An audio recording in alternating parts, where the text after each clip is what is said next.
we'll just respond to some of the comments before we adjourn. One, sir, thank you for coming back and visiting us. We appreciated your statement. As part of our process, you should know that we've gone deep into the history in order to be accurate and rather methodical. When I say we, the superintendent, his staff, our lawyers, and the board, asking deep questions, the history of how things were done and whether it was done or not. So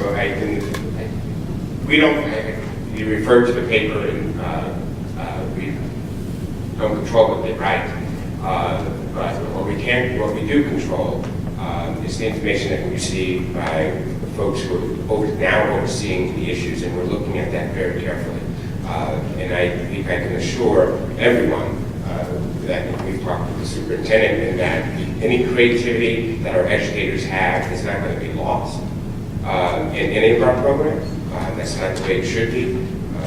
But when it comes to when grades are done, how it's done, and how credits are given, you can't have everyone having their own creativity. And we're going to follow a process that preserves educational creativity inside the classroom that are within the bounds of what's set out in training and the law. Did you have anything else? Yeah, I'll answer the question. So, again, I too want to thank you for coming back and talking about it.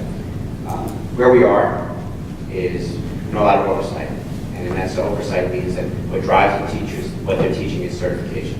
Whether it's a 5th grade teacher who's now teaching math, they should have that math certification.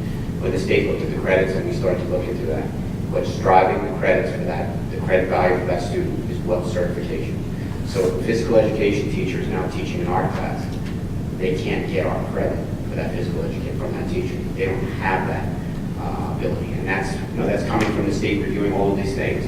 And we want creativity, but there are certain guidelines we have to follow. And I think that a lot of the other statements come in that same aspect of where we are. We're trying to change a culture that says we should have an IB program, which has changed over the last year and a half, and will continue to grow because, as you alluded to, a gifted and talented program in most of the districts in Bergen County is completely different than what it is here. And we should be looking at model programs and why can't we implement those type of programs. The same way when we talk about the dress code and what our expectations are of teachers and what our expectations of ourselves and what we want to present as what we move forward through a lot of days to come here. One of my new things, and I started last year, was anyone who's up for tenure, I review. I personally have been in the classroom. I have been in 11 classrooms in the last 7 days. And today we were counting this building in the 1st grade class. And it was great, but in many cases, well, let me rephrase that, in some cases, I didn't see what we wanted to see, which was raising the bar. Because at the end of the day here, when I started on October 26th, 2015, where were we? We were in a district that had an 18 in curriculum from the QSAC, lower than Camden. We had a district with 17 financial audits, and that wasn't acceptable to me. Because I came from districts that were high performing, Blue Ribbon School, middle school that was ranked in the top 5 in the state, and here I am able to say, why is that? And there are many reasons. I mean, everybody in this room could probably give reasons why.